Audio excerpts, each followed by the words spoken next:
Since you are reluctant to provide us with the location of the rebel base, I have chosen to test this station's destructive power on your home planet of Alderaan.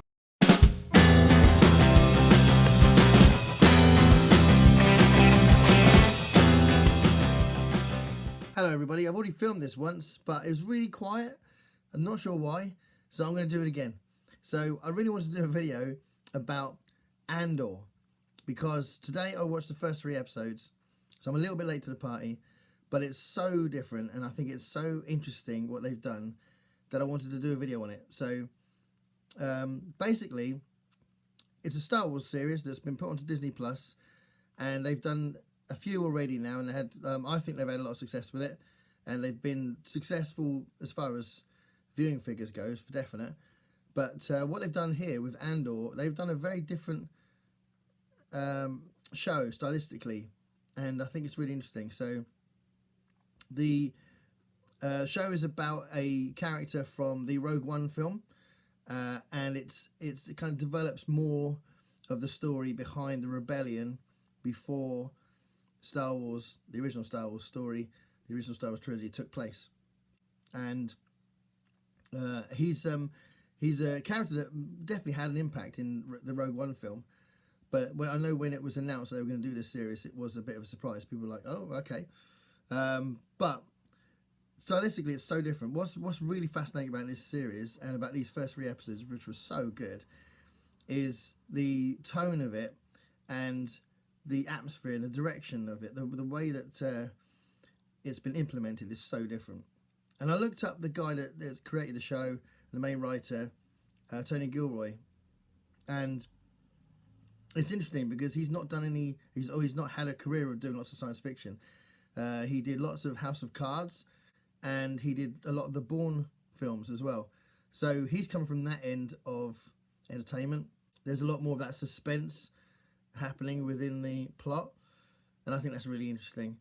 But there's so many ways that this series is really being very successful. So like I was saying about the tone of it is really special and different and interesting.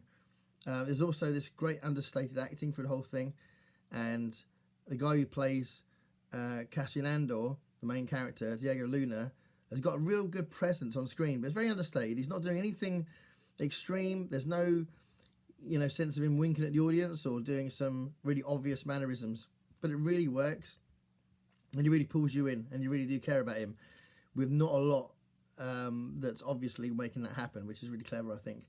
And just there's so many different British actors in it as well that create this sort of great presence as well, and having Fiona Shaw in it is really good because she's got a lot of screen presence, and it just seems like there's that gravitas when she's in it as well. But yeah, collectively the whole cast is creating this great atmosphere within the script and the direction as well. And you've got like these officers that are almost archetypes, but you've got quite a lot of depth to the way they've written the officers as well. That are these Imperial troops, basically, that are going to be the antagonists, who are, or certainly the antagonists from the first 3 episodes, who are looking for Cassian Andor, and the one who's in charge, who's clearly trying to make an impression in his career, and he's doing something that is probably going to not bode well later on in the plot. But his character is very interesting and very well developed, and the person that's acting his part has got lots of nuance in his face, and you can see that frustration and that kind of pent up anger, and that sense that he sort of feels like he's been missing out, and that he's always at the thin end of the wedge. That there's so much going on in his face, and I love that. So that's really good. But all of the different characters even the ones that don't necessarily get a lot of time on screen, they've got so much nuance in what they're doing. It's just such an interesting series. And the cityscapes and the landscapes that the show is set on is quite different. It's very gritty. You can see the poverty, and there's this sort of impoverished population that are populating these places, and it's just everywhere. It's really, really obvious, and that's really atmospheric, and it really sets the tone of what Cassian Andor's facing. and that sense of what the results of the Empire's effect on this planet is as well. It's interesting because there's much more of a dystopian sense in these 3 episodes. So you could argue that there is an element of dystopia in the overall Star Wars universe, because ultimately, even though it's much bigger scale, the Empire is definitely ruling over the different planets despotically and as tyrants. And you could definitely argue there's that element to it. But here it's much more focused, and it's much more obviously a dystopian situation where they are frightened of the Imperial troops. They are they'd rather they didn't bother them. They don't get it. They when they appear, they say, there's one line when someone says, "Oh, we haven't seen one of these blues for ages," because they know it means trouble.